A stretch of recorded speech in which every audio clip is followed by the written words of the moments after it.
Hey everybody, it's Jason Blaha here. Once again, it is time for a squat and deadlift day, but I'm going to count today as kind of a deload. It's not really a deload because I went pretty hard on these belt squats, but it's kind of one of those cases where just assessing my overall recovery, I'm a little concerned with recovery.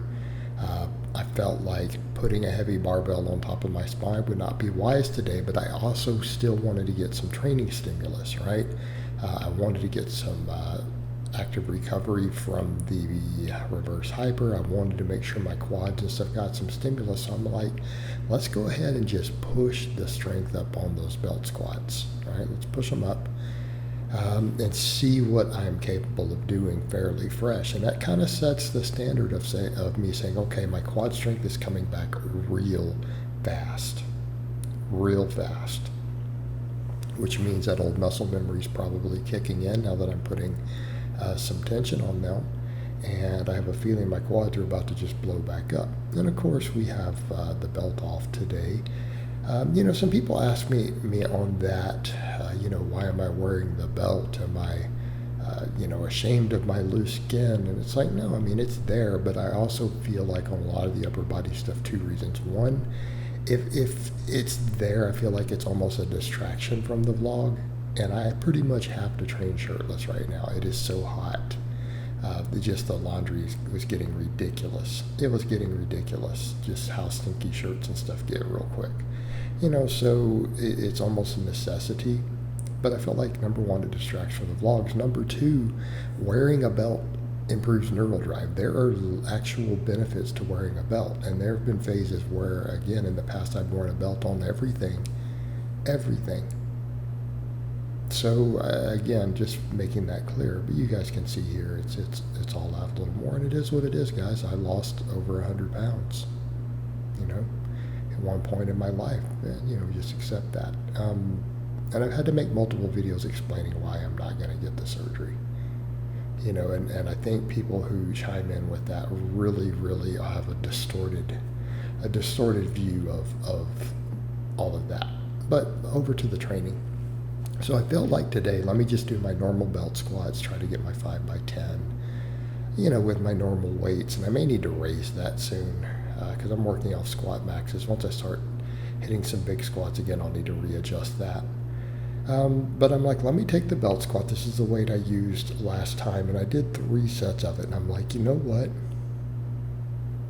I feel like I'm really capable of handling more tension. There were clearly reps in reserve on those sets, right?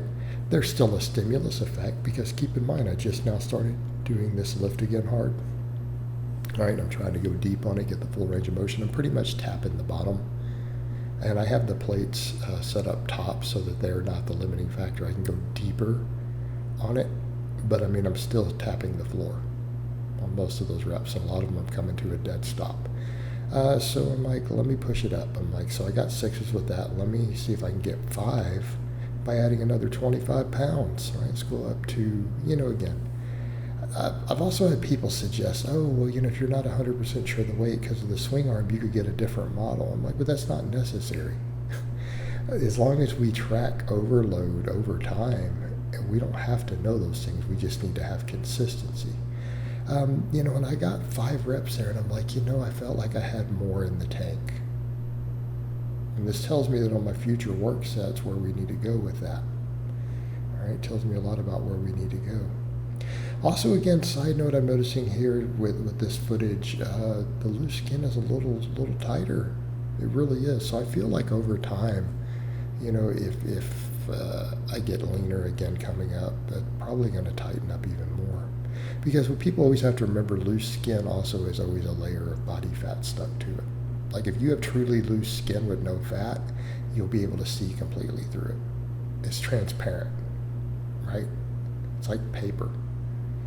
You can see through skin, okay, irrespective of your pigmentation level, guys.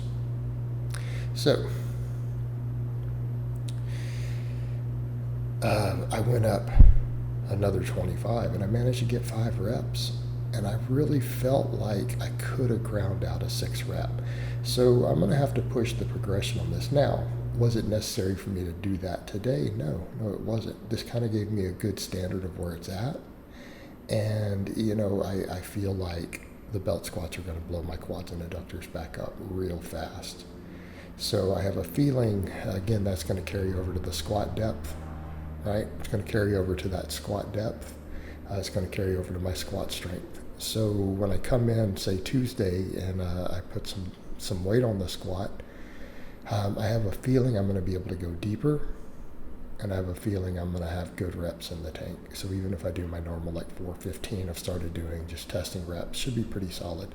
So I ended up doing 5 sets of that. And yes, I'm aware that none of those sets were true limit sets other than maybe that last one close to. But because progression was there, right, I will get a good training response from that. And again, I think particularly off the muscle memory. So I have a feeling my quads and adductors will actually grow this weekend as I recover. Let myself get some good rest. I'm going to try to get some high quality sleep.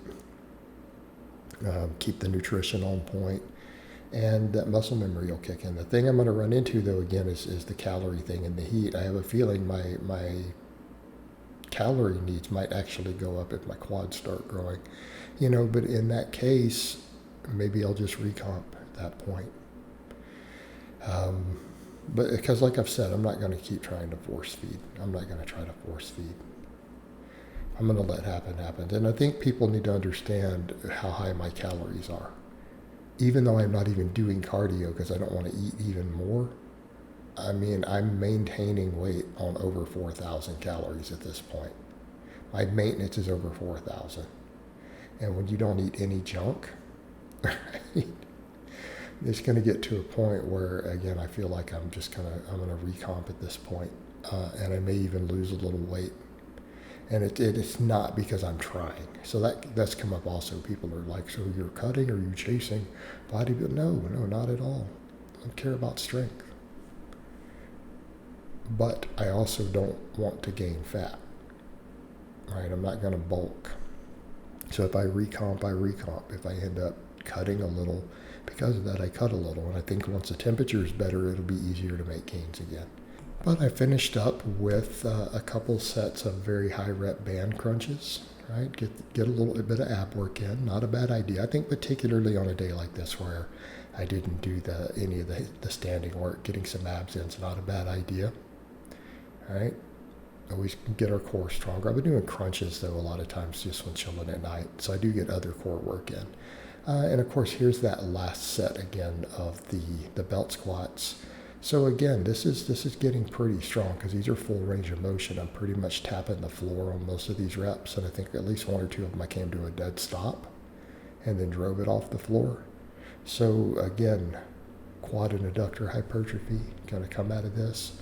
Keep moving forward. This is going to bring my squat back up, and I'll probably have a big squat again coming up by the end of the year. So I hope it's been informative, and I'll talk to you guys next time.